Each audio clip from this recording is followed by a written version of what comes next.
Help support this channel and get early access to videos, plus exclusive content and patrons-only live discussions by becoming a member at patreon.com/Bruce Poinsette. This is the Bruce Poinsette Show, the world's most dangerous infomercial.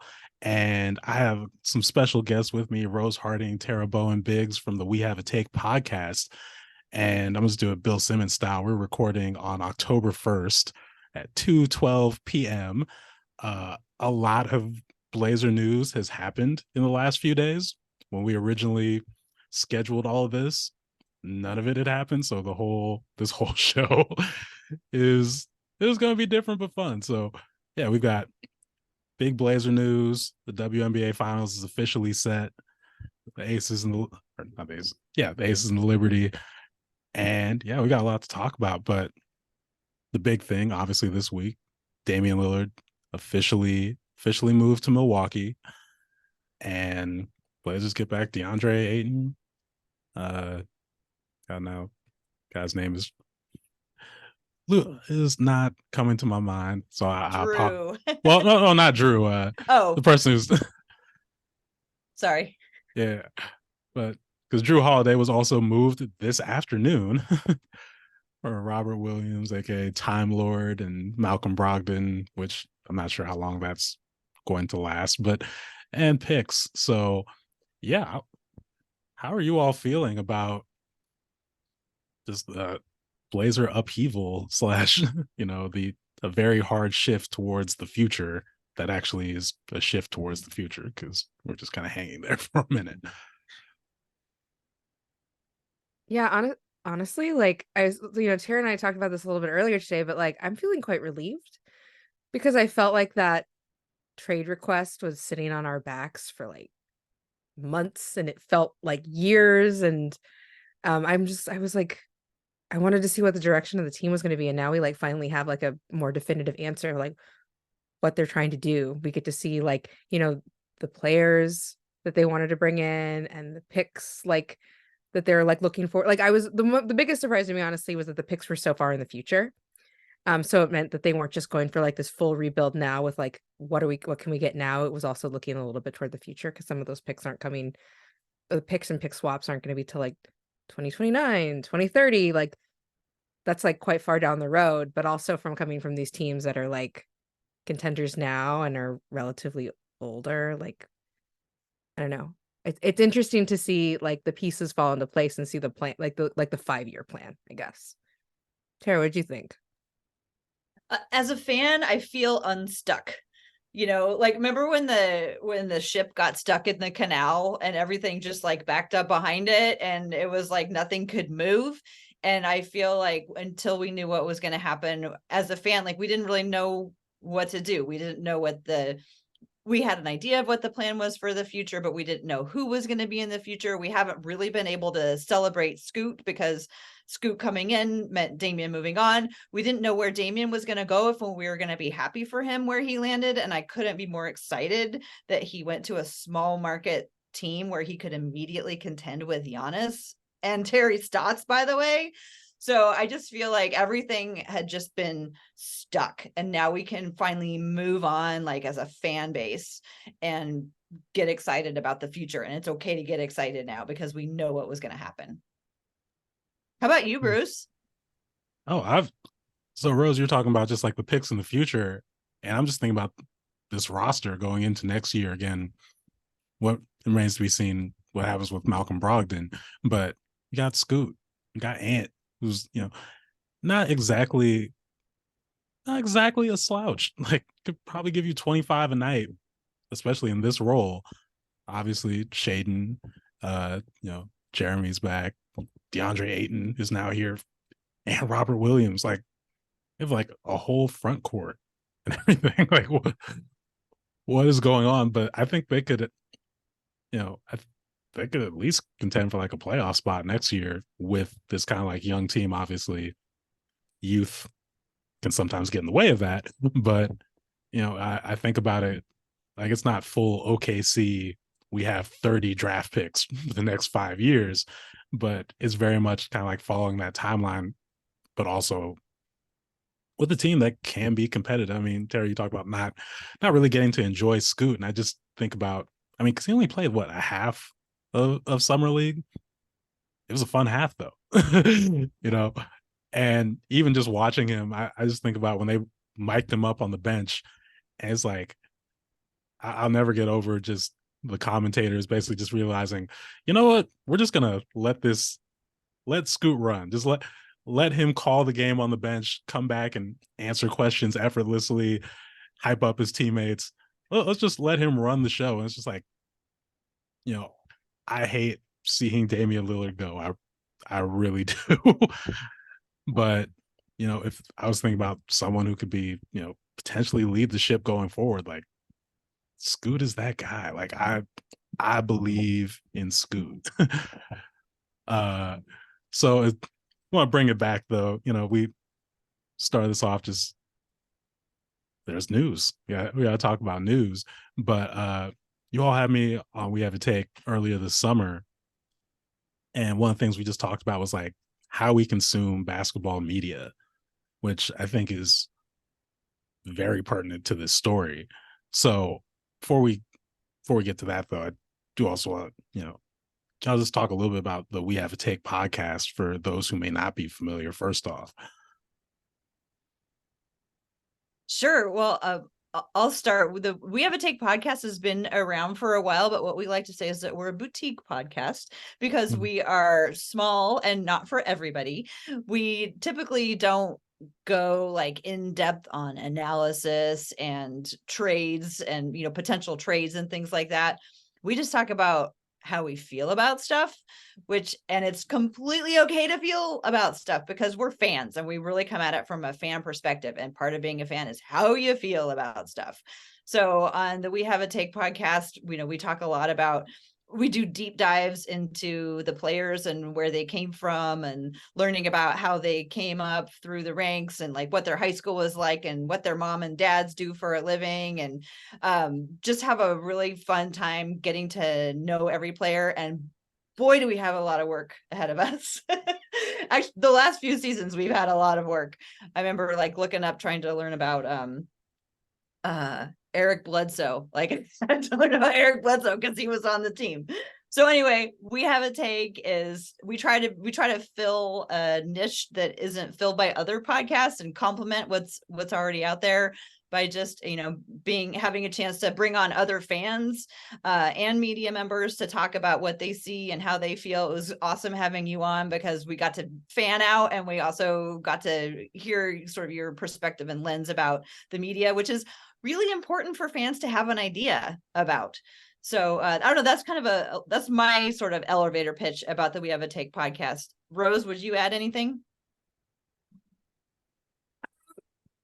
Yeah, I think that one of the things that we try our best to do on our podcast is like I think that part of the reason why we don't do like analysis and stuff like that is because there's brilliant analysts out there, and that's like not why Tara and I are fans. It's like not like a big part of who we are, is like digging through analytics and like I don't know, looking at scouting reports. Like there are people who are much better at that stuff than we are, and so we're here to talk about the things that we think we're good at, which is having a lot of feelings about being a fan, because the fan experience is like unlike anything else, where you just sort of have to like suspend your disbelief about a lot of things and look past like any one type of statistic or whatever. Like we try to see like the whole players as they are. We try to like love them for who they are and what they bring to our team and also what they bring to our community. And I mean, I don't know, that to me is like my favorite part of what we do, because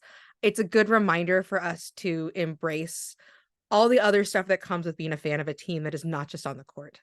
Like these people, like the people who play on our team, live in our community. They do good works. They have charitable like parts of their identities. Like, guys have their hobbies. We love to know about guys' pets. We usually give out an award each year for most valuable pet for the player's pet who contributed the most to the team, whatever that means to you. Anyway, it's just a really good way for us to remember that these guys are part of the Portland metro community, Oregon community as a whole, and we want to celebrate them and what they bring to our team and the thing that makes us a fan. So Yeah. No, I have one. I just find it just very refreshing. But even like when I think about like the national media, some not all. There's some people obviously doing great work out there, but there's certain people where it's like their thing is analysis. But actually, we'll name names because I will never be on ESPN or Fox Sports One or whatever.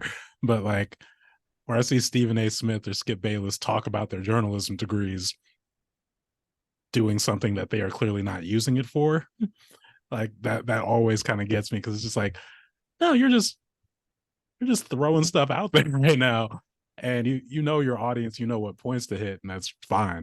But yeah, it's just like you know what it is. Or on the flip side with like analytics, because I think about this with the Nurk trade especially, and a lot of people like, why would the Suns want to trade for Nurkic? He's in this percentile of this and this percentile.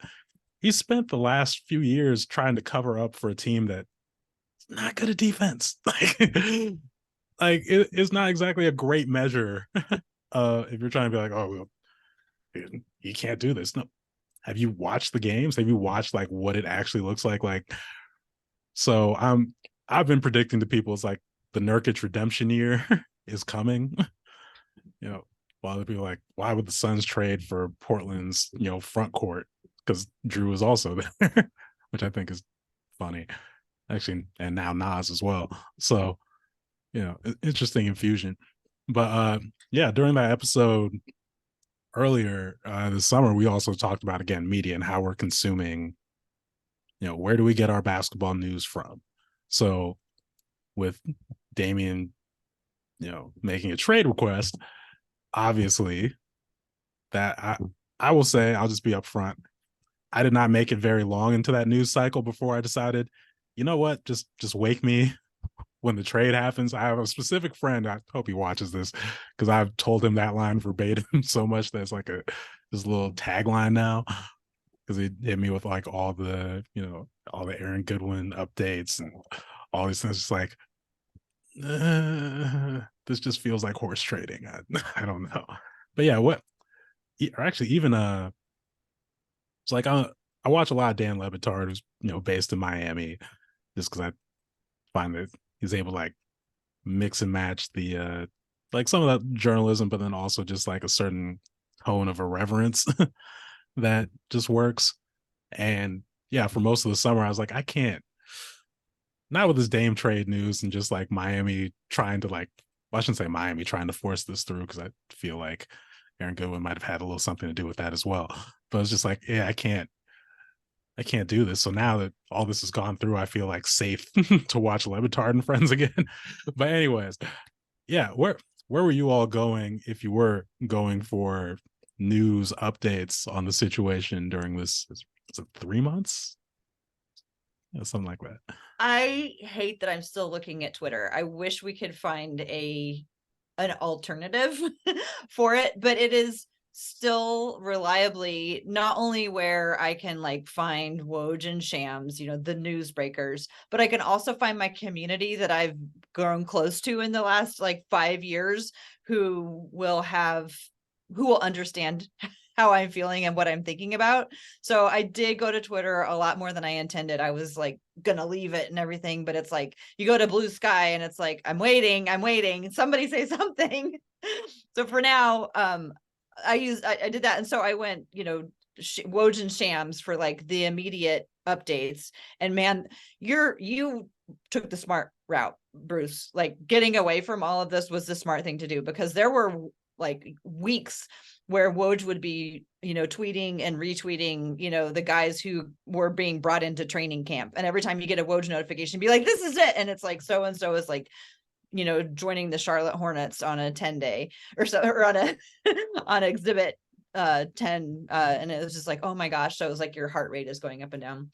But I listened to them. And then locally, and we actually talked about him when you came on our podcast, Sean Highkin feels like he's had his ear both to the players involved and to the front office, and is savvy at kind of helping people understand the media. And he even went back and looked and did like a synopsis of what it was like when Walton and Drexler were traded, and talked about what that was like. And so I was like, oh well, Dames is never going to get that messy. Whoops. But he's been a local source that I've been going to. I also like Sean Highkin, and like honestly, when news breaks, like I know the news doesn't often break with him, but I wait to read what he writes about the breaking news before I try to form any opinions, because I feel like a lot of the times the people who break the news are breaking the most like PR focused version of whoever their sources were for their particular piece. And so like I know that when like a big story comes out, like there's going to be like 2 or 3 more that are related, and they're going to be from other points of view, and I like don't want to form an opinion based on that first one, because it's never exactly that way. It's almost like I need to like aggregate different people's versions together and decide which I think makes the most sense. But honestly, like I'm very comfortable at this point in my like media consumption life accepting that I'm never going to know what happened behind the scenes, because I'm only going to hear the PR polished versions that whoever the sources are for all the different articles that were written about it wanted me to hear. And it's probably somewhere in between all of those things, and plus a little bit of extra that probably makes everyone look bad that nobody wants to say out loud. Yeah, I think, Terry, you're kind of like breaking it down before we start recording, where it's like you go to Woj, like breaks the big news story, Shams gives you the agent's point of view, Chris Haynes gives you the player's point of view, essentially. And obviously there's more reporters out there, there's more things. I think, again, as the person who like opted out, I had a friend who was kind of detailing, I don't even want to call it like the Aaron Fentress heel turn, but it was kind of like how it was described to me. I was like, that's interesting how this like plays out in these media stories, and like how people obviously, and it's not like uncommon, people talk about, Brian Windhorst covering LeBron from a young age, and that's probably might have had something to do with helping the path to get to ESPN. Even even Chris Haynes, when he was here in Portland, as close as he was to Dame and CJ, probably didn't hurt, when ESPN is looking for news, looking for, or it's the ESPN or TNT, forget which one he's at currently. But yeah, just like how these moments become like in the media circles anyway, they're like the come up, or the just like the musical chairs of it all is genuinely fascinating to me. With Also, regards to, oh, sorry. No, go ahead. I was just going to add something with regards to Chris Haynes, because it's been so fascinating, watching his career. I think he might be with Yahoo and ESPN right now, but I'm not 100% sure. But he's been around. But that's right. I think it's or Yahoo and TNT. Okay. But it's been really cool knowing that he was in Portland and like really is genuinely close to Damian Lillard. And so like with regards to like everybody's publishing different points of view, just like you were saying, Rose, and you have to like know where it's coming from whenever. And we know that, Chris Haynes really comes, a lot of what he reports, he gets directly from Damian, because Damian is like a guy that he's very close to.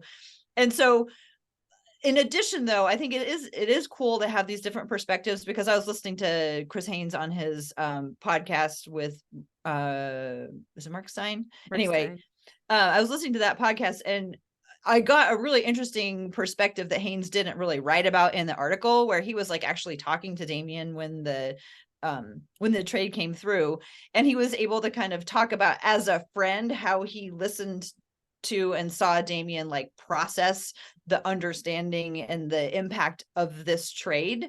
And so like not everybody gets that kind of a glimpse. And so, there's a place for everyone. And so you have to like read it knowing where it's coming from, but then also appreciating the unique perspective, because we got something, painting a picture of what Damian Lillard's life was like when it got completely upended, from somebody that he trusted, enough to talk through about that. And who's been there to see his, like, his career evolve. Mm-hmm. He like watched him rise to superstardom, like right up close, and he got to see like a big, massive shift in his whole career. Right. So interesting to think about how some reporters really like lean into those like personal relationships with their sources, and I think some others like maybe hold them at like a slightly different distance than that. And I don't know how you decide which kind of reporter you're going to be, and maybe it's like a difference between like younger reporters, like new school and old school styles, but like it definitely not everybody has the same approach. Just use a vocabulary word for anyone watching.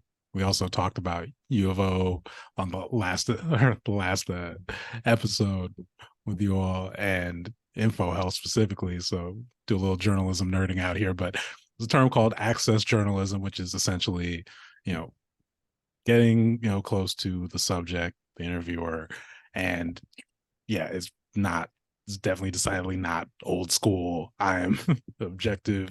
I didn't say objective, but it's just like it's very much that perspective, just like leaning into the player's perspective. And like you get access journalism in politics and areas where it's much more problematic. In sports, I can see certain, like, there are definitely spaces where it crosses that line into, okay, this is kind of gross. Like players, especially with like owners though, but that's another story in itself.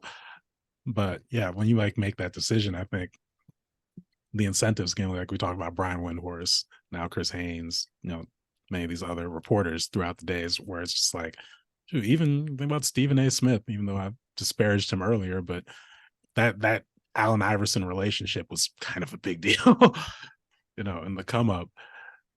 And I think it's kind of like an ends justify the means type thing, where in this industry that access is what it gets you. Now, like you said, it can't just be the whole thing. Like I can't, if my source is like the official reporter for this player, I might need to expand my sources. I need to get some other perspectives. But yeah, it's just it's an interesting dynamic and interesting also time and circumstance. You just happen to be a reporter in Portland when the guy comes through versus, if you were in like Sacramento for years and you were the beat reporter, it could have been ugly for a while. The come up may never have presented itself.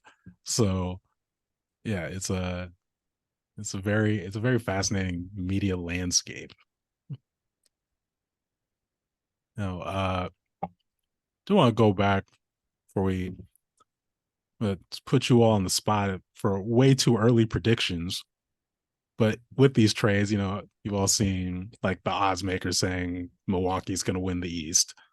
And obviously that was before Drew got moved today, but I'm willing to be a Portland Bucks fan for this upcoming year. I don't know about you all. I'm curious what you think about the West as far as like, again, on October 1st, who do you all think is coming out of the West? That's a really good question, because all the mega action has been in the East. It's like I was telling Tara earlier today, I was like, it's like they're gearing up for World War III in the East. I mean, except for like Philly and Miami, but like everyone else got really good, and all the talent went basically one direction. They went west to the East. But the West feels like it's like a weird landscape of like teams that are like on their last gasp of the particular like build that they have. I mean, obviously not Denver. Denver just won, but like we still have like the Warriors kicking around like in some form. I mean, they got rid of Jordan Poole but they basically have the same core that they were running with before, and like, but they're getting older, and they got even older because they added Chris Paul. I forgot about Chris Paul. But like I feel like it's much more open, but I still feel like it's probably Denver. I don't know who's gonna do. I don't know. I don't know what anybody can reasonably do about Jokic that happened between last year and this year. But that's just my perspective. I agree. I think that's the most likely scenario. I too have been just looking east because it's fascinating to me, especially with regard to like what Joe Cronin has done in the last week, how he's giving them all ammunition to use against each other now. And so I'm just like, this is so brilliant, because right now, the next several years, they're all like do or die in this situation right now, and they are going to max out. So many of them, not all of them, like we got Boston is like a different story, but so many of them are going to max out on all of their assets to win right now, that by the time those guaranteed picks come around, like what's Milwaukee going to have left? After they've spent everything to win these champions. So yeah, I've really been concentrating on the East, but and Denver also has that ability to just quietly like fly. Everybody always forgets him. I completely forgot about him. Like I was thinking, let's see, Warriors, Lakers. Oh, I know there's another team out there until you mentioned him. But like Denver just has that ability to like fly under the radar. And I think that they probably have at least one more year that they can do it. I'll tell you this, I forget about Denver all the time, just the same way I forget about Mountain Standard Time as being a real time zone. That's like, I think the magic right there. Like Denver is a team you're like, oh yeah, also Denver. But like, and they have like the best player in the whole league right now. And I still forget to think about Denver. They were in, I mean, like we play them a bunch of times every year and I still forget about Denver.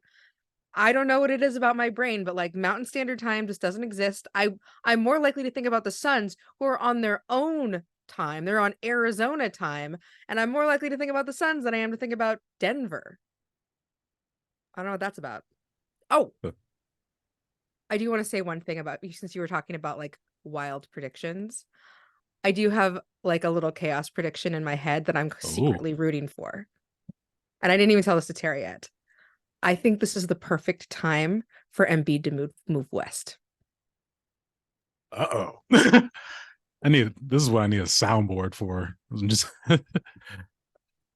I like it though. I don't know it's time.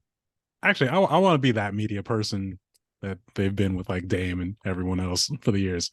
Yes, Embiid needs to go. What is Philly doing? Daryl Morey, you have let this man down. Nothing's cooking in Philly. I'm telling you, like they still have to like figure out what they're going to do with Harden. Like, and everyone around them is getting really good. Like if Embiid is getting a little antsy, a little itchy, like this, it's a great time to move west when everyone's going east. Okay, but the question is, where should we send him? Where should we be stumping? Where should we be going? Yeah, why don't you send him there? Who's the Miami of the West that should get Joel Embiid? I have a favorite landing spot for Joel Embiid in the West, but it will never ever happen because I think that this particular team is too invested in the current team to make that move. And I would love to see him play for the Kings. I think that he is very good at the things that Sabonis struggled with in the playoffs. And I think that they could win a championship with Embiid over Sabonis. But I know they love Sabonis and they should love Sabonis because he helped them make that leap and he did great for them. But I do think that he kind of got exposed in the playoffs. A lot of his weaknesses got exposed. He got like pushed around and Embiid would not be that guy. I can see him loving Sacramento too. Really enjoy it. I can see him really getting into it there. Send him somewhere where he would like to go. I don't know why for a second I thought you were about to say Portland. I feel like it's not on our timeline. No, but we would love it, but it doesn't really fit with the scheme that we've seen like now take shape. Right. Now I think the Sacramento is a little bit more like, they feeling like they made the leap. But I also don't think that they're ready to move on for Sabonis. I think they just extended him. So like, I think that they've kind of made that bed for themselves and they love him and they're going to ride that out.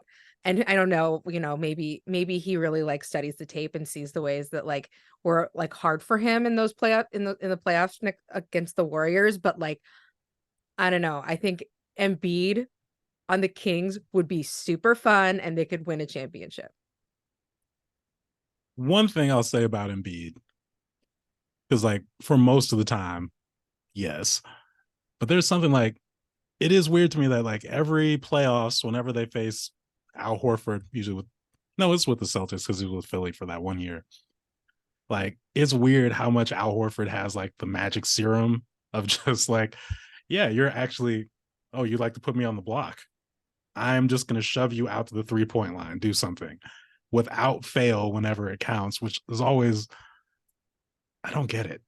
But I mean, respect to Al Horford, I should say. I do get how it happens, but also I don't know if I blame that on Embiid or just Philly and whoever is coaching every year and how that keeps happening. But it's interesting. And also, just since we're talking about chaos, can we just have a moment of appreciation for the chaos agent that is James Harden? Because that press conference in China was amazing. Daryl Morey is a liar. Let me say that again in case you missed it. that was amazing. And also this whole summer, since you've been like tuned out of the Dame thing, like what you've missed is like every once in a while James Harden's people will be like, he's here too. It's like, oh yeah, don't forget about James Harden. And the fact that like James Harden is like so, like we keep forgetting about him, like Rose forgets about Mountain Time. It's like, oh yeah, James Harden is still out there causing chaos. You're right. Oh, thank you for that memory.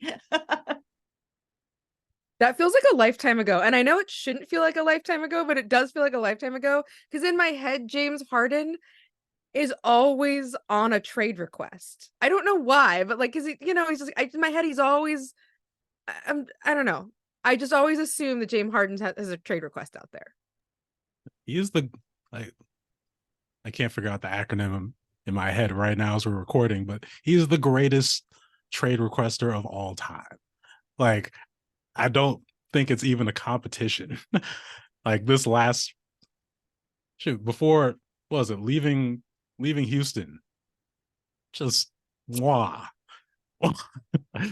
I mean, I guess OKC doesn't technically count, but I don't know, these leaving the Nets, where I will say I think his decision to leave the Nets has acquitted itself well, because that turned out to be an absolute train wreck.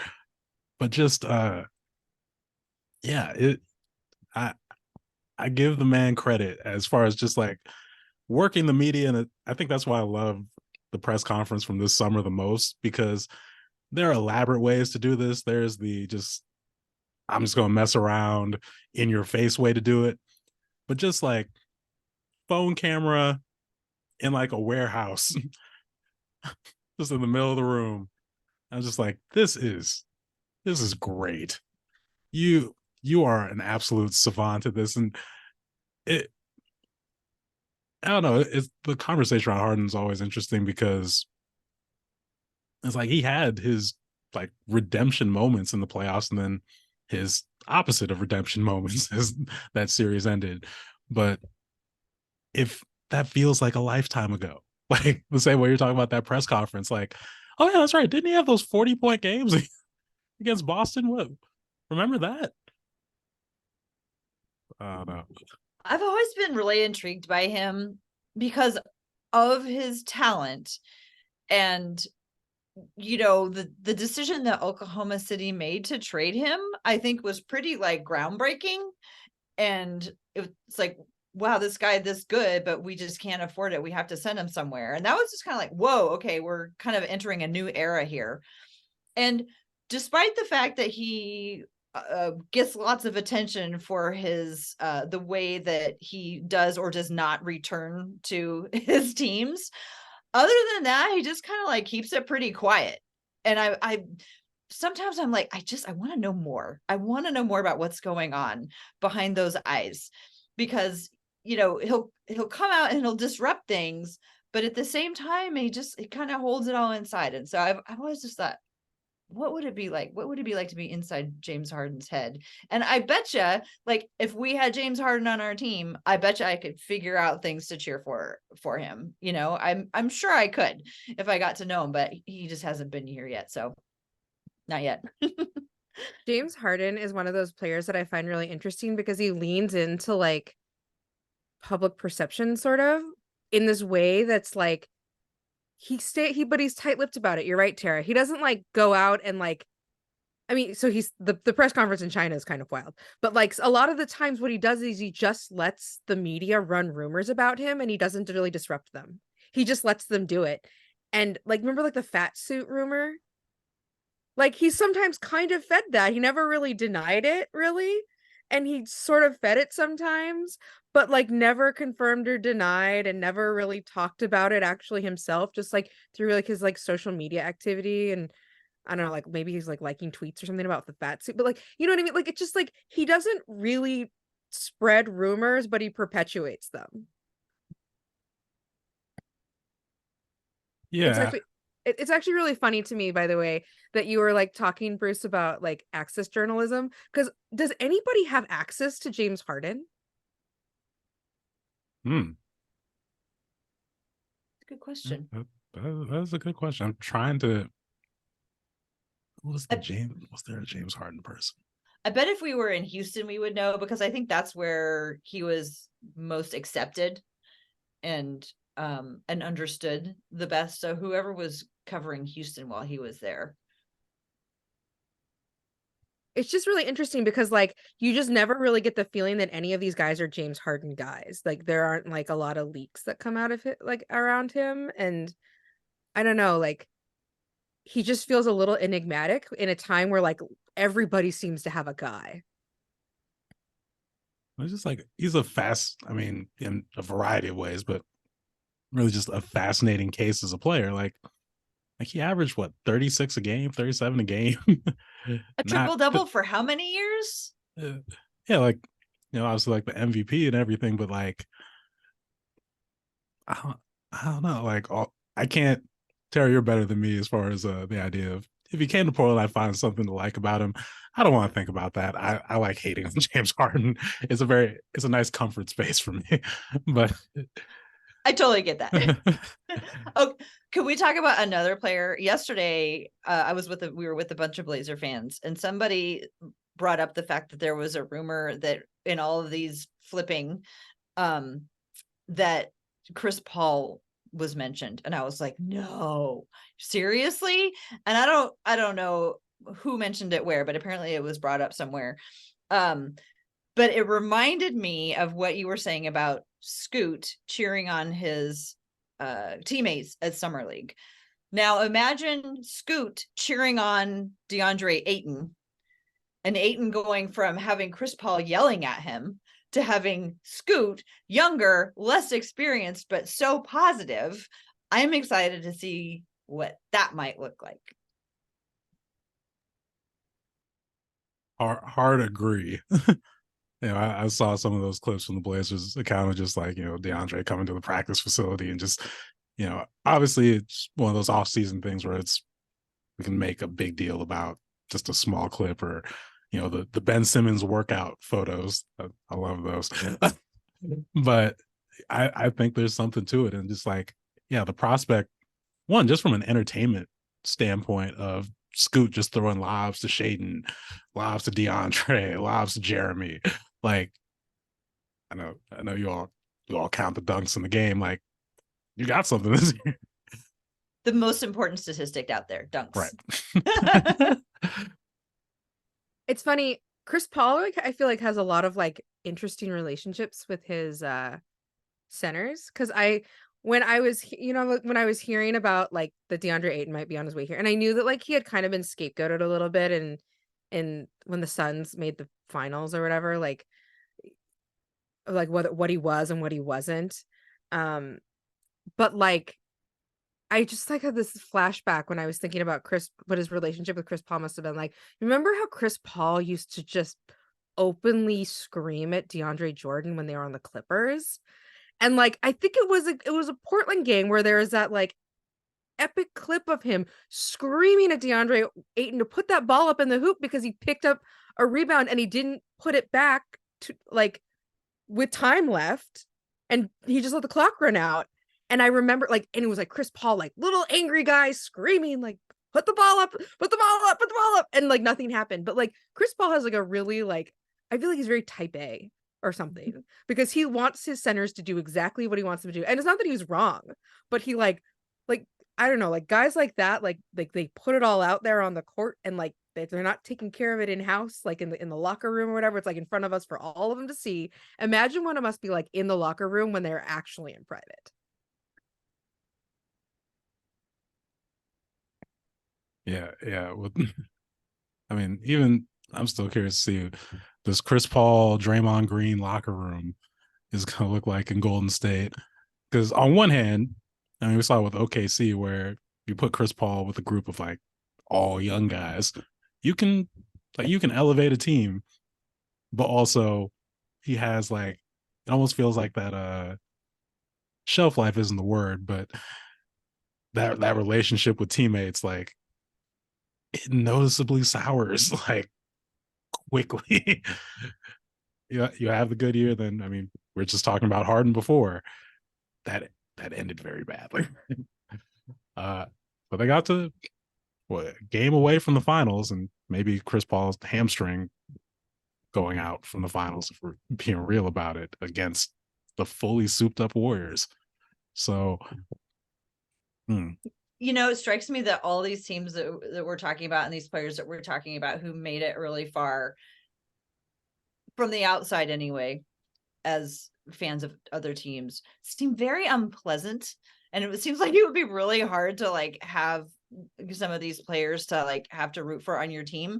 But that sort of also begs the question is like Portland has worked so hard to have like quote unquote nice guys who don't wreck the boat, who all get along really well. What it would be like if they interjected somebody like our 6 months with Josh Hart, who like held players accountable. And like, I remember being at that Sacramento game and he called everybody in and he yelled at everybody and they went out there and won that game because they had somebody like that. So I'm also a little curious about what it would be like to, and if Portland will ever take a chance and find somebody who's willing to like maybe be a little bit of the bad guy publicly. It's reminded me of my grief of Josh Hart leaving. I would love to be a fly on the wall for when it's time for Chris Paul to try to like lead in the Golden State locker room, and when there's like disagreement or discourse about it, because I'm very curious. Because the reason to bring Chris Paul in is because he's like a seasoned vet, a proven winner, but he's going to be in a locker room with a bunch of guys who have a bunch of rings now, and he is ringless. And are they going to really listen to him when they disagree among like the team? Like, I don't know. Would you listen to Chris Paul if you're Clay or Draymond? I mean, like, Draymond's got those rings and he's going to flash them in your face. Like, are you really going to like have is he really going to let Chris Paul push him around? When Clay does that? We think about all those clips from last year of Clay. And then Devin Booker's just like lighting him up, but 4. That it's gonna be fun when it blows up. I'm not saying it's going to, but delicious. But it is. Okay, so I'll pull up. I have a question for you guys. We've been talking about the Blazers and the new Blazers, and before the Dame trade, it was clear youth, go for as young as we possibly can with as high upside as we can. And now, bringing DeAndre Ayton in kind of makes you go, oh, okay, like we're still young, but like maybe we're going to be trying a little bit harder to win. And then as more players get added, I wonder where that's going to go. But where my question is heading is that I've been concerned about the fact that these young players are young and they don't have there's not a lot of deep winning experience on the roster. We have Jeremy Grant, who he went to the Final Four in college and, lots of first round exits in the NBA. Other than that, like, I wish there was, and so where this is leading is like back when they were talking about Miami and like maybe Kyle Lowry and people were like, Kyle Lowry. I was like, I'd take 3 months of Kyle Lowry to show guys how it's done. I would have taken, 6 months of Drew Holiday. I'll take, some Malcolm Brogdon just to have like a couple guys who can talk about like what a year is like when you go into the final or, when you go deep into the playoffs, how to get yourself ready for that. I don't know. What do you guys think about, or should we just be like, no, youth? I mean, Ayton and Williams are both like, what it's like to experience deep playoff runs. I forgot about Williams. Yes. I'm excited about Time Lord. I mean, and Ayton's been to the finals. He's been scapegoated in the finals before. So we've got youth and and finals. Okay, problem solved. I do think that I am a little curious about what they decide to do, if they decide to bring in a veteran guard or not, because Ant as the vet feels like a little bit of a lift, because like we've talked about before on our podcast, Tara, like he's not like a loud leader. He's like maybe a lead by example guy, and like now he's like been given the keys to like lead the guards, and I don't know necessarily what that's going to yield. I don't necessarily think that they all need like a heavy-handed mentor or anything, but like Ant has experience, Shaden has a year of experience, like the guard situation, there's not even that much NBA experience in among our guards, let alone I guess Matisse plays some guard, so Matisse, but I don't know, like it just feels like quite a young group for like there to be just Ant to guide them. Yeah. And like, well, I guess we'll see what happens with Brogdon, but that is an interesting point as far as the lack of experience there, and then also just like, if we're just being real about competition in that space, like, Scoot has the keys, or Ant also has the keys, but Shaden's kind of an important piece in this second year. Like, that's, when we're going back to like the 2-point guard ish lineup again, it's going to be interesting again seeing where Shaden goes after saying I had a really kind of dark thought while watching Summer League, not to dampen the things on Shaden, but, and maybe this isn't a dark thought, but walk with me here. What if Shaden is J.R. Smith? Like, I think J.R. Smith gets a bad rap for some like the context and that obviously that play in the finals, but like he came in the league out of high school. He was like pretty good 6-man with like a contender Denver team for that first part of his career, but obviously overshadowed. And then, kind of bounced around, finally found Cleveland and became a surprising defensive specialist. But I say this to say that when I see with like, I was talking with a friend about the potential trades during the year of like, what can the Blazers do to like, when I was still holding on to, we're going to make the move and we're going to go for it with Dame. We're going to do it one more time. And admittedly, a lot of people do not like to hear me talking about, well, Shaden seems like an asset. And then I was like, well, are you trading him for Kevin Durant? I was like, I don't feel like that's his value right now. I could be wrong. I like Shaden. I really enjoy watching. I think he has a lot of potential, but it's that, I don't know. Expectations and potential are always an interesting thing. And like the situation is going to be interesting because now he's playing behind Ant. Like, well, I mean, I guess technically he was playing behind Ant last year too, but not in a situation where they're probably going to sit Ant like they sat Dame and then just moved it forward. So like, I'm very curious. And that has nothing to do with it. I guess the J.R. Smith thing came from some interesting defensive lapses that I saw in summer league where I was just like, this is concerning. Houston just made like a 7-point run in 10 seconds on their summer. How did that happen? Anyways, not to dampen the things, but curious if anyone had any thoughts about my my hesitation, I guess, in anointing Shaden. I have thoughts, but Rose, do you want to go first? Do you have thoughts? I'm still thinking through mine, so you go ahead. Okay, I think so I say this as like I clung to the possibility of Shaden all last year to keep my head above water.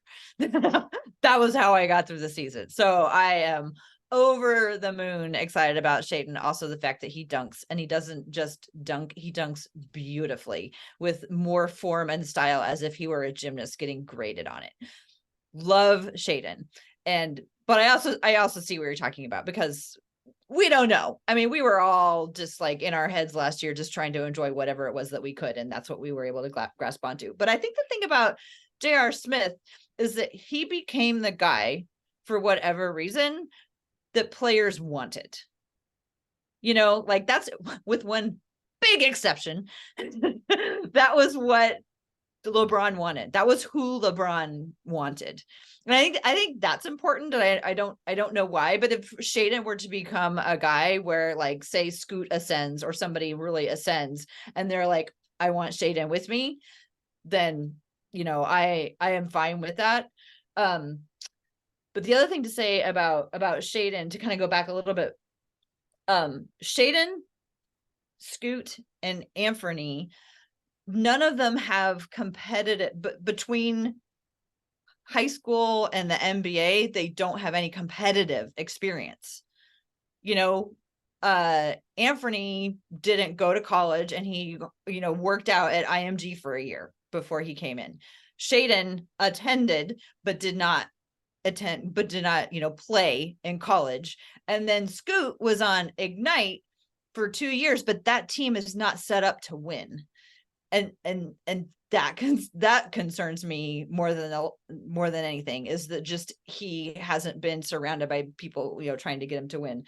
But anyway, with regards to Shaedon, I think that his growth we're really going to see that growth is not linear, like we saw in that one summer league game. It was like, oh boy, what's going on here? So everyone's going to know who he is now. They're going to throw themselves at him. Like those last 10 games where he played so well, it's going to be a completely different ball game now that there's like a scouting report on him. But I think it's too early to give up. And I'm not saying that you were saying that we should give up, and being concerned, I think, is fine. But I also think that Mike Schmidt's, like, has a pretty good eye for talent, and he was pretty smart to take Shaedon as a pick. You know, so I've been rolling around this idea. I just needed to go through like a recap of what I thought about J.R. Smith's career, because I hadn't really thought about it as like a body of work. And one of the things that I think benefits Shaedon and this particular group is that the Blazers have decided to take a path with a core group of young guys that get to develop together. And I think that matters in terms of like of guys getting like the best shot at a good career. Because they're not necessarily expected to make a leap like next year. You know, they're all very young together. And I think that it would be unreasonable for them to expect like they're going to play together this year and then next year they're going to be really good.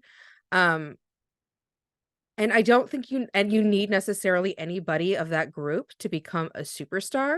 I think you need to be able to find a group that has good chemistry together and plays their role well within the group dynamic, because basketball is not an individual sport. And I don't know if it'll pan out or not, but I do think that there is some magic you can have by bringing a group of guys together and letting them play together for some years and figure out what their role is in that group and how well they can put it together to be what it takes to win. So when I think about J.R. Smith, the one thing I think about is like, he played with a lot of different guys on a lot of different teams. Did he ever really have that angle on his career where he was, I mean, I guess you could say in Denver is probably the closest he had, where he was like brought in and thought of to play a role, and then it was his job to figure out how to play that role within that particular scheme for that group of guys. I think that if you give this group of guys together like some time to work out who fits into their roles and who doesn't, and then maybe make some adjustments around that, they might have a really good opportunity to have a championship type team without any of them necessarily being like a star. Like, do we need them to be stars? No, but there are very coveted players around the league that are like J.R. Smith's level of talent that slot in really well into a role that a team is looking for. Like, you look at Jrue Holiday, like, people were just as excited to acquire Jrue Holiday as they were Damian Lillard, and they play the same position, but they do not play the same role. And I think that guys like that can be very successful, be very good contributors, and have really good careers and command a lot of money without necessarily being like a superstar that like commands gravity. Not everybody can be Dame. All fair points. I might be slightly biased because my mind still thinks about we're only trading just one person talking about we're only trading Shaden for a superstar package. It's just like, excuse my mind. Anyways, I think to the point about, just to revisit that point about more veterans, because even though, we talk about how like, yeah, Robert Williams, Aiden have finals experience. Well, was Brogdon on Celtics the year before? Forget. But I think so, because that was the year that Holiday was there that took him to the championship. Or no, that was more. I'll look it up. but there are guys they're still they have experience, although they're relatively young though. So a team I've just been, I'll say this. I feel like as an armchair GM, I have long coveted the idea of bringing a Morris brother to Portland. And I'm not sure if they will give like all the veteran leadership, but just have a guy there that will mix it up and be a wild card. Like, I feel like it's something kind of to the point we were talking about earlier that the team could have used or could use. But as I look at the Clippers right now, I feel like they don't have, the thing they're missing is like draft assets, because they traded all of them for Paul George and technically Kawhi Leonard, but the trade was for Paul George. But like, if in my mind, and I'm not sure if this actually fits with the rotation, but I'm just like, Marcus Morris wants out. He's been vocal about that. And Terrence Mann is there. Can we get Terrence Mann? Like, is this possible? Can we make it happen for whatever this Malcolm Brogdon package is? And I was like, you give me that team. You got Ayton, Williams, Jeremy, Marcus, Matisse, Terrence Mann, Shaden, Scoot, a veteran guard somewhere in there. It's also Bones Highland is just out here languishing, and I feel like that's an opportunity as well. What a great name, Bones Highland. Yes.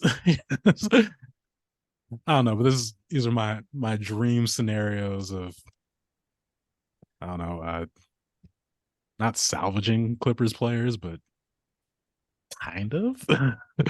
You know what I love about that though is in the Terry Stotts era of Blazers basketball, there was always, maybe not always, but like mostly, he tried to acquire at least one veteran player who was kind of toward the end of their career in a player type mentorship type role. And I think about like Chris Kaman when he came here, and like Earl Watson played that for a while, and Darrell Wright sort of played that role. We would have these guys that really played very limited minutes, but were there to like guide the younger guys on the team and like set a veteran tone. And I wonder if this is a good group of guys to really consider bringing that kind of player in to just help, because I think that a lot of them have very little like, you think about like the NBA, it's like you come into the NBA and you're an NBA player and you play basketball, but it's so much more than that. It's about like how you prepare to play NBA basketball, how you prepare for a long season to like keep your body well and your mind well and travel well and all these things like that, all those little things where I feel like there's not a lot of that experience because this team is so young. And wouldn't it be great to bring in a veteran who could like really speak to that aspect of being like a full like three-dimensional player in the NBA? Because like the guy in the NBA who's been in the NBA the longest on this team is like, is like Jeremy Grant, and then it's like what, Ant?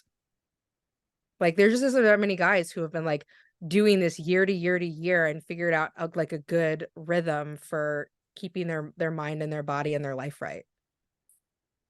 Yeah, that really speaks to kind of what I'm have been trying to articulate about why they would need a veteran, is to teach them about like the ropes, and like how to get through that whole season. Because the other thing we have to keep in mind is where the Blazers are right now in their development, and like, do they want to bring in people who are they don't want to bring in people who are going to take minutes away from these young developers. So they have to find a balance by bringing in somebody, and maybe a Morris brother would be somebody who is ready for that, because they're ready to come in and not have to play a bunch of minutes, but you can get them out there when you need to. Because like they've gone all in on development, and they can't be like, oh, sorry, Chris Murray, you're going to have to wait 2 more years before you can see the floor. So interesting balance that they have, because sometimes I get like excited thinking about like, well, with all these assets they could bring in this, and then suddenly we're like, a middle of the road team, and we're not like the bottom of the barrel. But then it's like, whoa, did we sacrifice Shaedon getting playing time in order to get there? Yeah, I'm in agreement as far as, Tara, you brought up Kyle Lowry earlier, where again, I'm very happy with how the trade turned out, but to your point, it's just, yeah, if I could think of a veteran guard who would play behind Scoot and give all the lessons both in the game, but then also between the game, yeah, that would be Kyle Lowry's kind of that guy. And he can still, he showed he can still step in and give you some moments. I mean, he had huge moments, and like, it's wild to think about where Miami is at right now. And they're just in the finals. Like, they were an 8th seed that went to the finals, and everyone's talking about, has Pat Riley lost it? Or why isn't Pat Riley more desperate? Which are weird questions to me, because like, he has how many championships again? I got done watching Winning Time, where it's like, I think he's been through a few things. I don't think this is gonna phase it that much. And if we actually put the accomplishment of last year in perspective, like, that's actually another notch. Like, I get they didn't win it all with a team that had no business being there, but like, we don't sit here and talk about Allen Iverson taking the Sixers to the championship and be like, they didn't do enough. Like, we put that in perspective for what it was back in 2001. Did want to return to the point about predictions and forgetting about Denver, because I also have a bias. I shouldn't say I also have a bias. I have a bias against Denver. One from just those playoff series recently, where I'm still very salty about that. But also just the one thing I'll say about Denver, like, they should be, the thing that I think is getting overlooked by a lot of people, is that they lost Bruce Brown, who was, obviously Michael Porter Jr. can still make steps and strides, but Bruce Brown was so good in the playoffs last year. And yeah, it's going to be interesting. Meanwhile, like, I feel like the Lakers still don't have an answer for Jokic, but I feel like they got just about everything else over the summer.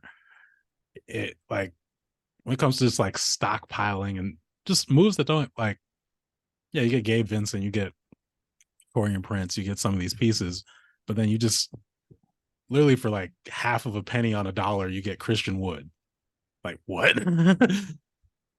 That's going to be interesting to see year 21 LeBron James, who is arguably in his position to, I'm not going to say the Lakers are the favorites to come out of the West right now, but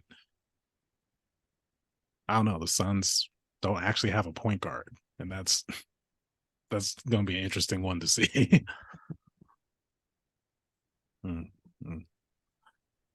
Yeah, I'm not sure what the Suns are going to do. Although they despite not having a point guard, they still have a lot of players that need the ball, like need to hold the ball. So like, maybe you don't need a point guard. I don't know. Like I can't imagine. Like, I feel like they might need like a second ball to be in play when the Suns hit the floor. Because I'm like, well, you have Booker, you've got Beal, you've got Kevin Durant, and all of them are great with the ball. What do you like?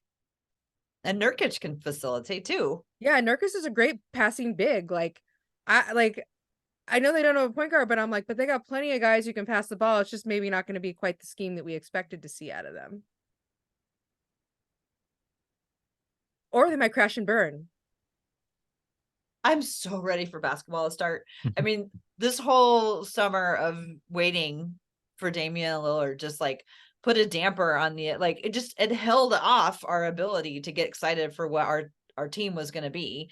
So like I was mostly just like jealous of all of the other teams and looking at Anthony Davis workout videos going, oh great, look what's going on down there. But now that we actually have a vision, I'm so ready for it to start.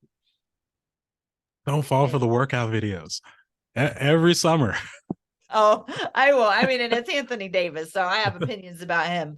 But boy, he sure does look strong, though. Maybe he won't get injured so much. Maybe every time he falls down, we all won't like hold our breath, and maybe maybe this will be the year. Honestly, injuries, I think, are the great chaos agent of the NBA, and that determines who wins championships. Like, you can build your team all off season, but like when the injury bug starts making its way around the NBA, that's when you start to see who the real contenders are and who's really like that's when you start to see a new batch of buyers and sellers around the league come like the trade deadline.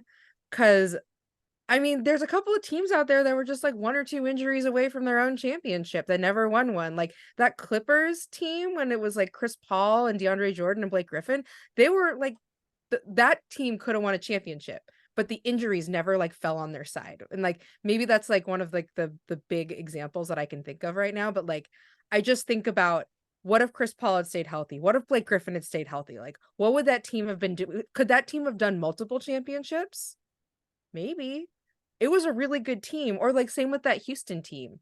Like those are all teams that were totally championship worthy, but like the way the chips fell for them, injury wise, schedule wise, whatever else happened around the NBA, and like other teams getting injured, like that is like what determines who wins a championship in the end. We don't see Miami in the finals, I don't think, last year, if the injury bug didn't hit the East. If Giannis doesn't get hurt game 1 of that series, and granted, like Jimmy Butler was unbelievable. Like I don't think I've ever seen anyone do that to Drew Holiday. Genuinely. Like that. And I get that like he has a significant size advantage with Drew trying to guard him, but like I'm still haunted by the 2018 playoffs and that series against New Orleans, and game 4, they're up big and they have a Manny Fresh concert at halftime. It's just I hated everything about that so much. But yeah, no, like you said, yeah, the injuries huge. Even teams that won but could have won more. That 2015 finals where, oh yeah, Kevin Love is out after it was the first round in Boston because Kelly Olynyk yanks his arm out.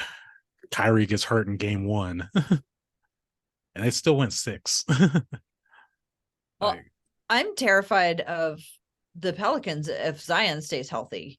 I mean, look how good they were when he was healthy. He is just unbelievable. And it's so tantalizing to think about what he would look like I mean, talk about league pass. I mean, they wouldn't be on league pass, obviously, if he's healthy and playing well. They're gonna like boot all of the shows and put him on the TV.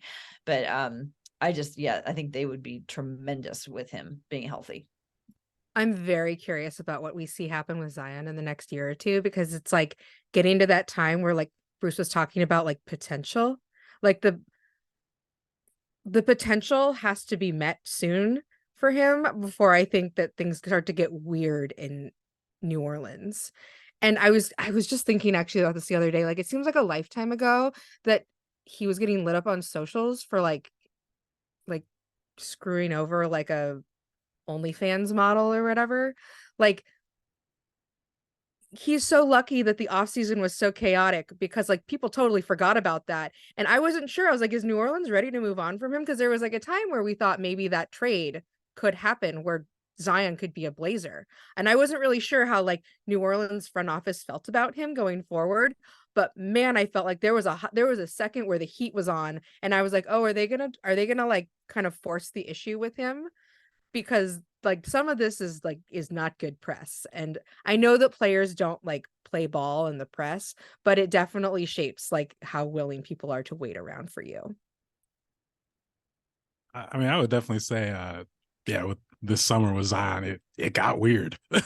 Like, but yeah, I remember that trade being floated out there and how much truth there was to that, or if it wasn't just like, Zion's agent or someone trying to kind of just like, get more leverage. Just another thing.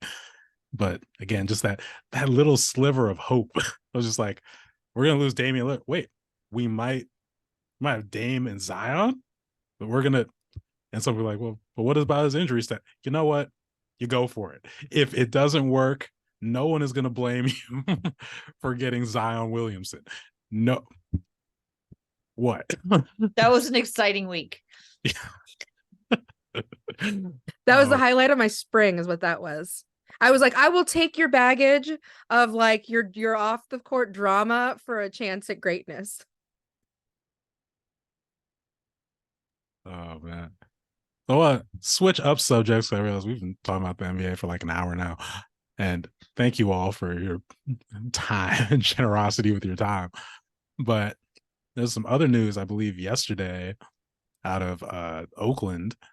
Potentially, I don't know if we found out whether it's been confirmed that Oakland is getting a WNBA team, but one of the things that's been a talk in Portland with WNBA expansion, and it's supposed to be 2 teams, right? I believe. So, my family had season tickets to the Fire back in the day. And, I have good memories. I don't know if you all went to like any of the Fire games or anything, but the hope, maybe it's a slim sliver of hope right now, especially if Oakland is taking one of those spots, but we're still like, bring a WNBA team to Portland, but yeah, with that, I don't know, how are you all feeling as far as like,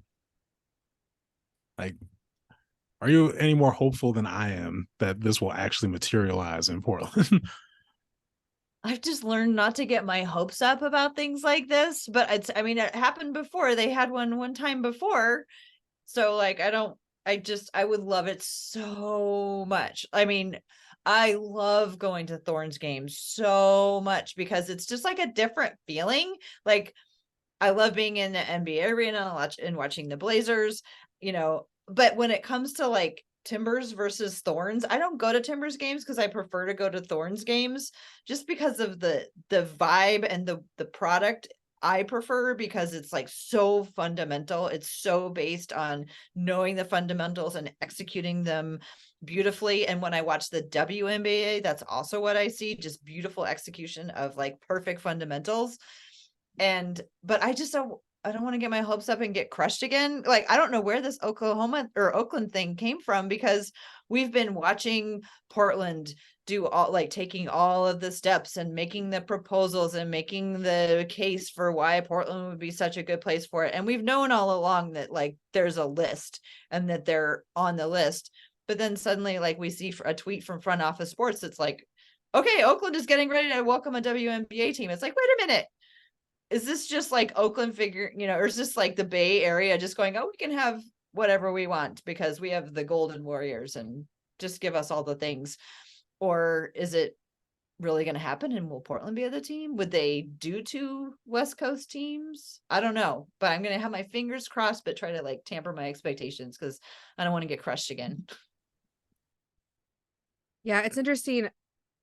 I was thinking about how like, you were like, when you said like, oh, is this because of the Warriors? Like, I would think that would make them sort of a less attractive team to have a WNBA team, just simply because if it were me, I would not want the juxtaposition of the Warriors leaving Oakland and then just immediately slotting in a WNBA team into Oakland, because I think that makes them look bad. But that's me.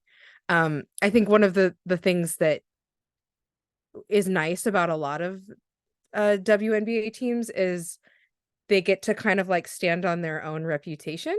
in a lot of their markets. And like the Warriors just command so much gravity. You know, like, is there room for a WNBA team too? I don't know. I mean, I'm sure that the people who are very smart and that run the WNBA have like done all the market research to know, but like it's just hard for me to feel like that they're gonna that that enthusiasm for the Warriors necessarily translates to a WNBA team. Because it's not like I mean, do they have a I'm trying to think, does the Bay have a national women's soccer team? I can't think of if they do have one, I can't think of the name. But I'm just trying to think about like what kind of support they have for women's sports in Oakland. Because I feel like the comeuppance of the Warriors fan base is from tech bros. Like there's a lot of like tech money and like rich people that are like there because of Silicon Valley that are all into the Warriors, and it was largely built on the backs of wins. So can that translate to like a good market for a WNBA team? I don't know. And like some of the best WNBA teams, like with like great with great like support, like the Aces right now are the only show in town. And Connecticut Sun, like they're the only show in town. And the Liberty out, I guess they share with the Nets. That's like the closest one I can see to like where they, but like the Liberty are better than the Nets. So I don't know. Like if Oakland really ends up with a team, like good for them, but also I think that I still hold out hope that Portland will get their team, because I do think that we actually have a really good foundation for women's sports here. I think that we have a lot of homegrown um women's sports talents coming out of like the colleges here. And I think that, you know, we have like the nation's only women's sports only bar.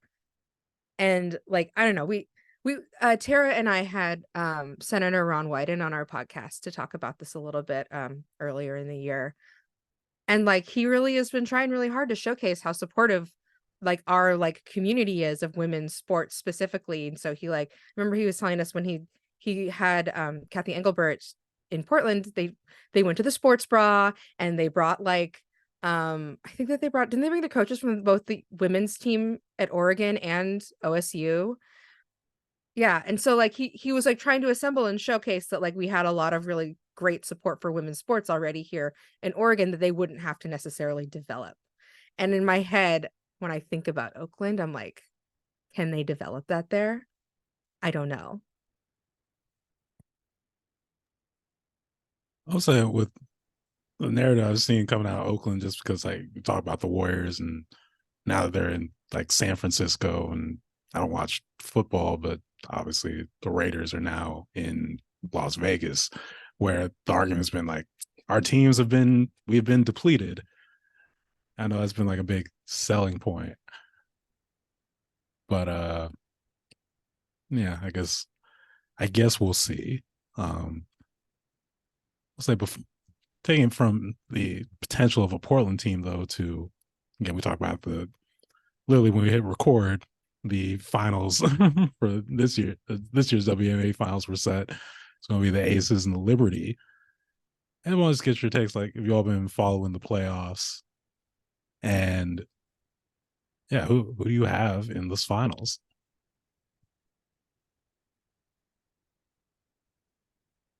Tara, do you want to go first? You follow it more closely than I do. I have very spotty coverage of the games, and so I mostly just watch on ESPN app to find out what the score is. But you get to actually watch more games than I do. I think that the Aces win. I mean, I think the Liberty have made a huge jump compared to like the you know the matchup last year. But it's hard for me to imagine. I mean, the Aces are just so good. Either way, I think it is going to be a more competitive series than it was last year. I'm like much more interested in like I think it could go deep. I think that the addition of some of like Breanna Stewart, like they have a completely different look than they had last year, and she's a huge part of it both offensively and defensively. And also I went to the U of O, so I also like in my heart I still root for Sabrina because I'm a duck and I want her to do well, and her shoes are awesome. But you know, if I'm like using my head, if I'm using just my head, I'm like, it's hard for me to see the Aces losing.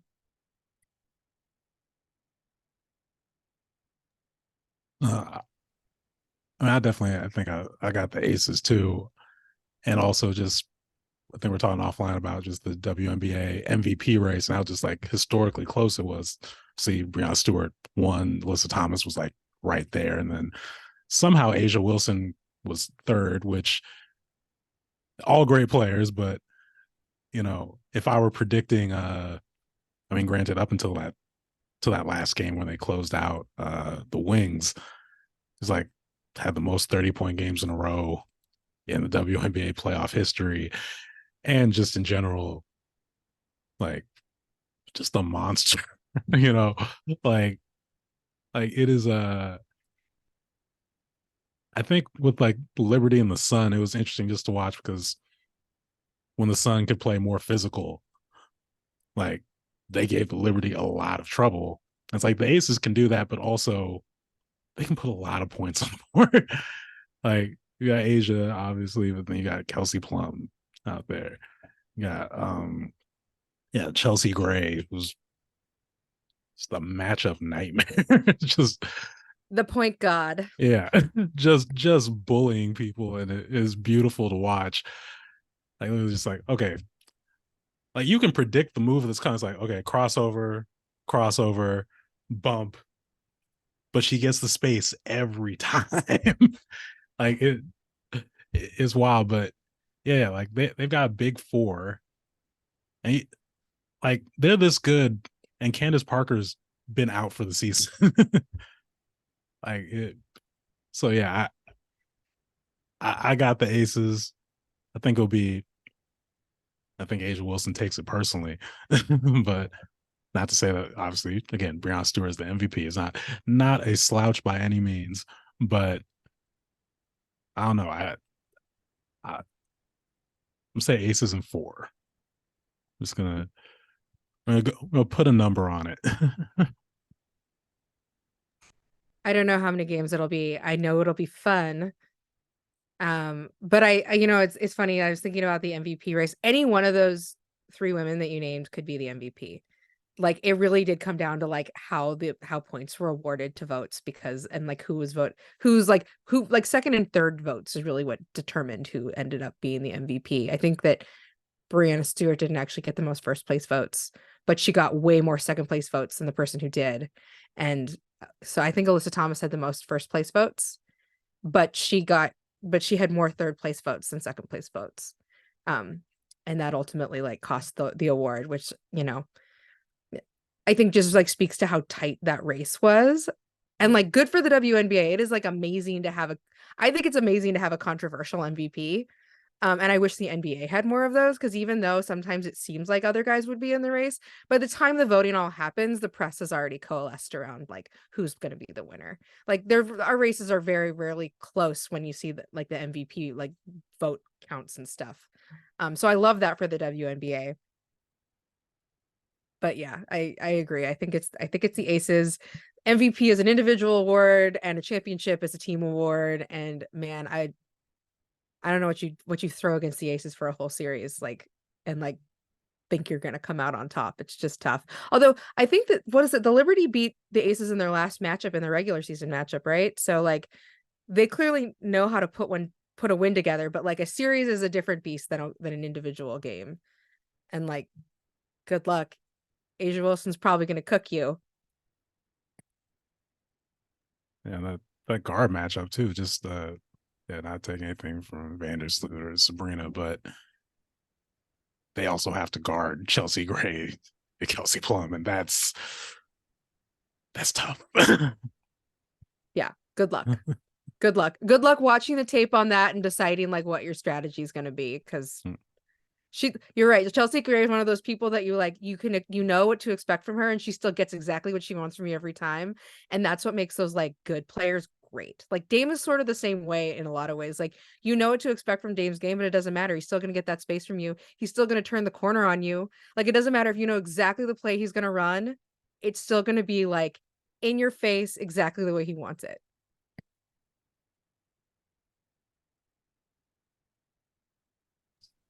Just add one point about the Sun, because like I'm just a big fan of Alyssa Thomas. Like, obviously there's been a lot of coverage of it's like, yeah, you have 2 torn labrums, so literally she can only shot put shots.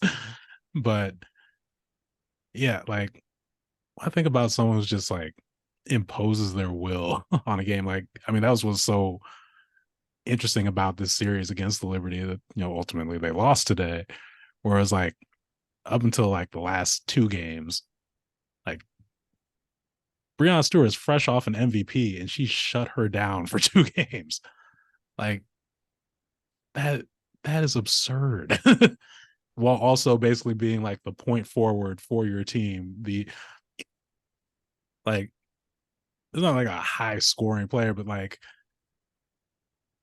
I don't know, like I think about those like old, like whenever Wes Unseld won the MVP and like what his stats actually were that year, was it 60 something, wherever, what, or 60, 70 something, I forget, but just like you look back on that, it's like 14 and 14 or something like that. And obviously they're very different players, but just like the ability to like control a game without like being someone who's just going to give you 30 on any given night, with someone who literally cannot move their arms up this high. It was wild.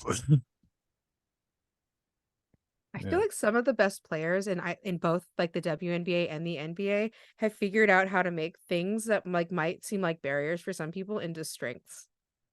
Like, I don't know how Alyssa Thomas does it. I was thinking about this about the Jokic the other day, how like when I watch Jokic move on the floor, he is so slow. That dude is so slow sometimes. And sometimes he looks so tired and it doesn't matter. It doesn't matter. He still does his job. He does it perfectly. He's exactly where he needs to be at all times. The passes are still on point. And I'm like, some of those players, it doesn't matter. Like, I test whatever. You're like, oh, that guy's slow. Oh, that guy looks out of shape. Oh, whatever. Like, doesn't matter. Some of those people are just born to be great. And because they figured out how to like turn anything perceived weakness into a strength anyway. Jokic is like the inspiration for my jogging routine. Like, if that man could just, again, it's not like a picturesque motion or anything like that. Like you said, like it looks slow, but this idea, one, if you keep going, you'll get like results, you'll get endurance and all of that. And 2, he'll have those moments where it's like he actually can run the entire game. Like, yeah, it's slow, but by the time you get to the 4th quarter, or he'll have his moments where he'll surprise you with a sprint and clearly like surprise centers who should be able to keep up with him on a sprint. But if you're doing it the whole game, plus you're also, just wearing someone's legs down by having to make them guard you, like it's a wild advantage. And I said, and it's just like, it doesn't have to be like top level speed. You just got to keep moving. It's so enjoyable to watch those players who figure out, like you were saying, Rose, turning their something that could be perceived as a weakness into a strength, and just figuring out exactly who they are and how to just confuse and puzzle people. I love that. Maybe one of our new players will develop into somebody like that. Reminds me of, remember what's that play, Sean Marion, how he used to have that like I don't know, it was like a granny lob, like he'd shoot threes but like from his chest, and you'd think that that's super blockable, but he still was really good at it. And I still, to this day, I don't know why, but like those like unique players, that they're just so memorable to me when I remember like seeing them play. And then to have this thing, you're like, there's no way that works. And yeah, it works, and it works great. And I forget who's the player that shoots free throws granny. Isn't there a player that shoots granny free throws and like makes them at a pretty decent clip? currently, I or remember now. I feel like there was a player that he's just shot him granny style. like Rick Barry used to do that, but The only recent player that I remember was Rick Barry's grandson. Oh yeah. Oh, wait, is Rick, who's the oldest? Is Rick the dad? I think it's Yeah. Rick. And then he had the sons, and then Brent and one of and then, or maybe it's his younger son, the one he had a younger son who was like much younger than his other ones. And yeah, he was playing in college, and I remember that he shot granny style. I feel like somebody tried it too. And then there was a team that played in FIBA who only took one-handed free throws as well. But I love it when people introduce a wrinkle. I love, and I feel like, to throw it back all the way to our discussion with James Harden, as I feel like James Harden always figures out the wrinkle. Like, he always figures out, like, either contractually or on the court, he always figures out a way to like skirt around, get around the rules where it's still legal, but it's like not really in the spirit of it. And maybe that's why I've always been so fascinated, like, to have a mind to always be able to like think about, okay, here's what I'm presented with, and here's how I'm going to make the thing that I want to do happen, whether it's a trade or a bucket. I was reading about a Korean player during the FIBA stuff this year, about a Korean player who only banks free throws and how they make for really chaotic rebounds that often benefit his team. And I was thinking about it, and I was like, what a great thing, this thing that we perceive as like less than a swish. Like, we're like so obsessed with the swish that we like nobody's out here trying to bank free throws. But like, what if that's like the secret to getting like good offensive boards? Like, not necessarily having a great free throw percentage, but giving your team an advantage anyway. Anyway, it's a guy who plays in the Korean basketball league, which is like I think it's like a pro league that's just in Korea, and I think there's like a limit on how many like international players you can have on those teams. Like, same with the Korean baseball league. But like, what an interesting thing to look at. Like, I watched some like videos of him shooting these free throws, and like, they're right, they're chaotic. And actually, the when he misses on a bank, I feel like the ball doesn't actually go as far as for like the kinds of misses you see in the NBA when they're going for a swish. It's just really fun and interesting to think about all the ways you can innovate a game that's like been around forever, and like dismiss some, like we've been maybe dismissing some aspect of it that might be really fun or good for your team.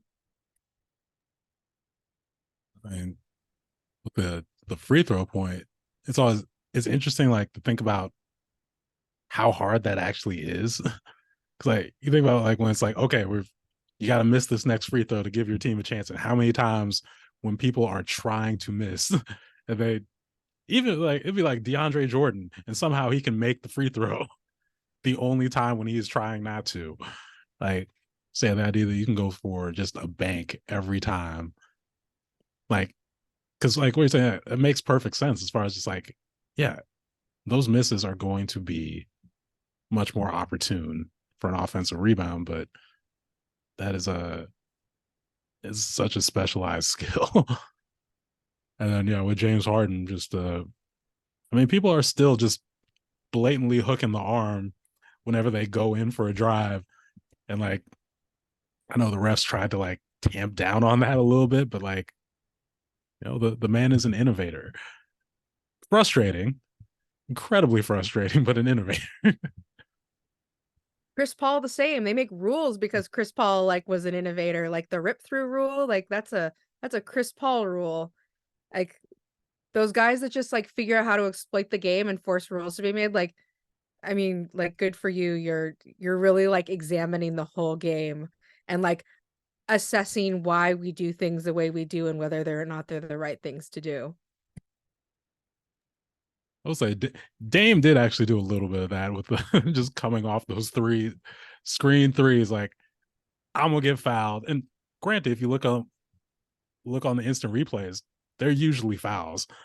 I mean, to the point where, he was often indignant when they weren't getting called because, spirit of the game or whatever. But it's like, no, if someone has their hand in the cookie jar and I just happen to go up for my shot because I can, like, it's not just like, and it's a legitimate shot.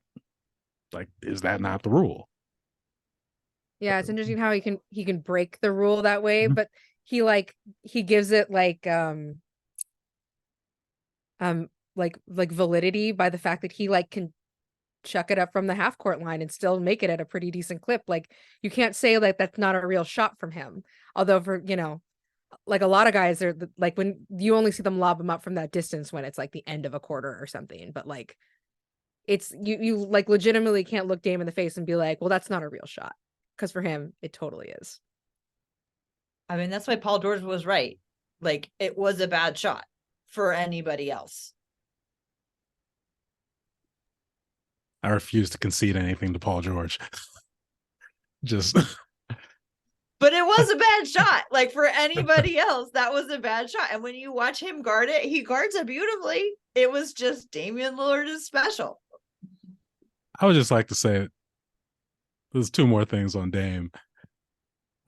One, fact that they were showing clips from his like home gym, and that Paul George shot is just on the wall there. It was beautiful. And then when he did like the letter to the city afterwards, and again, it's the Paul George shot on Twitter. I was just like, wow. Like, it's not just that you're my favorite Blazer of all time. It's that you were so committed to trolling Paul George through the end.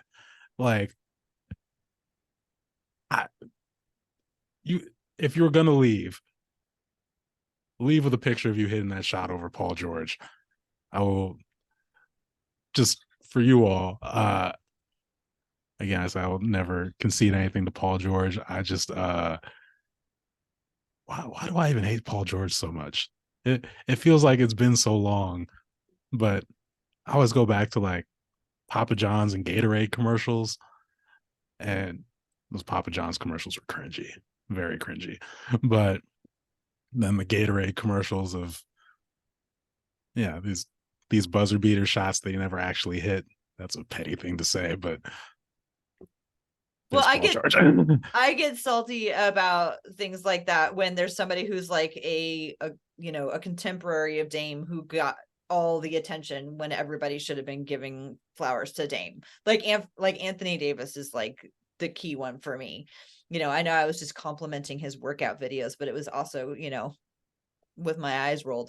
But you know what I mean? It's like it's always going to be Anthony Davis this, Anthony Davis that. And I just the whole time was like, I am so glad I have Damian Lillard leading the team that I root for. I would not want Anthony Davis in that situation. If he wanted to join Dame, I was always open to him joining Dame, but I was always like, I would take I would take Damian Lillard all day.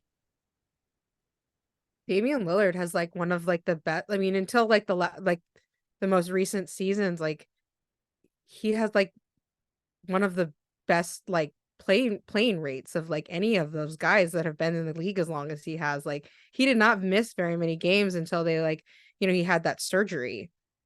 Like the most games he missed was like that year he had like he struggled with plantar fasciitis. But like Anthony Davis just doesn't play that much. And I think he's brilliant when he does play, but you're like he just I don't know. I always kind of felt bad for Dame in that way because like a lot of the guys he was getting compared to, it just didn't feel like a fair comparison because like guys like Anthony Davis like would take half seasons off. He'd be injured a lot. And like Dame's usage was incredible and his numbers somehow didn't get worse with such high usage. Like he still put up great numbers despite the fact that he would play 40 minutes a game and like he'd have to take a lot of shots, so and his percentages were still good. Like I don't know, that's like pretty hard compared to like comparing him to these guys that were playing only like maybe 45 games in the regular season or something. It's a lot easier to keep your numbers high in those cases. I mean, I'm not the big like legacy talk person, but I will say with Dame and Anthony Davis in particular, like the I think the Lakers years probably, well, really just like two Lakers years kind of gave Anthony Davis sort of that more edge. Like, yes, he was, two-way players and these MVP races in New Orleans with the team that, for all Dame gets for the Blazers not getting farther, where did those New Orleans teams go?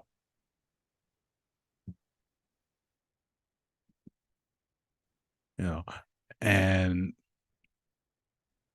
again, obviously the bubble season, then, they made a run. The Lakers made a conference finals run last year. They'll probably make a big run this year. So it undercuts me a little bit there, but just, when you think about like how close their careers actually are, one of them was rookie of the year.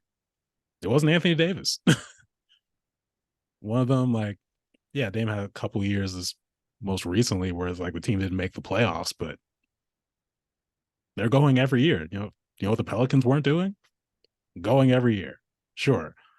2018 happened. I But can't take Anthony that away. Davis has always just had to show up and play. The whole team hasn't depended on him for leadership and guidance and setting the tone of who we are. He just had to show up and play, which, granted, he does extremely well. But I always just felt like Damian carried like a heavier load. Yeah, I agree with you. I also feel like a lot of Anthony Davis's success is like most of it has been once he was paired with LeBron. And like I know that, everyone says like, oh, well, like Anthony Davis is still the best, most important player on those teams, even with LeBron. I'm like, but is he? I mean, in some ways, yes, but in other ways, no. Like LeBron is still the leader of those teams, and like you said, Tara, that's a big load to carry. So, like, when we're looking at Anthony Davis, like, are we going to really see success for him without LeBron? I don't know. And I think it matters? No, not necessarily. Like LeBron and AD. I mean, obviously, like LeBron won that Finals MVP. Even they beat Denver in the conference finals, but who was guarding Jokic then? It was Dwight Howard and JaVale McGee. It wasn't Anthony Davis. Like, I think that matters. Even this past season. Like, I was someone who went into that series thinking, I don't know if Anthony Davis is going to stop Jokic. He's not, but I had higher hopes that he would make it interesting, and it wasn't. Like, LeBron had like 40 on that last game, and there was the infamous, forget what I was watching where they pulled it back up, was saying, I think the Lakers, that was it, when they put Rui on Jokic in the end of game one, and everyone was like, I think they found a wrinkle. And it turns out they didn't. They got swept. But, history will probably give the nod to AD, but from what I've seen, as far as someone actually like carrying their team to places, again, but New Orleans had that 2018 year, and I'm just gonna be petty and put more of that on Rondo being the second coach on the floor, and again, hard, dark times of Rondo outcoaching Terry Stotts while playing at the same time. But we can get off of that. That's back to the positive. So yeah, it seems as my internet is getting shoddy, that might be a sign that we might need to wrap soon. So yeah, I would just Rose, Tara, thank you again for taking all the time today to just nerd out about basketball and basketball media. Can you just remind people where they can find the We Have a Take podcast? Thank you so much for having us. It's been really, really fun. The We Have a Take podcast is wherever you find podcasts, but you have to like type in the whole thing, We Have a Take, because otherwise it won't show up, or sometimes you have to put quotation marks around it. And we also do have a YouTube channel as well, which we've recently started putting our episodes up there, and it's on Twitter at We Have a Take, and we also post the new episodes there.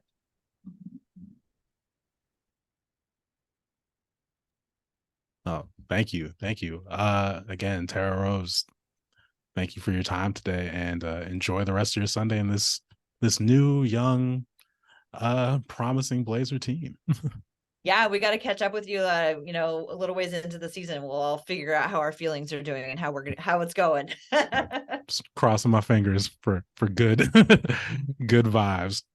Do us a favor, Bruce. Have us back in like 3 years when Damian Lillard and Giannis have gone back to back, and we'll talk about who's going to have the better career reflection between him and Anthony Davis. Ooh, I like it. I like it. We're gonna hold out for Dame to finally get his recognition over Anthony Davis. It will happen.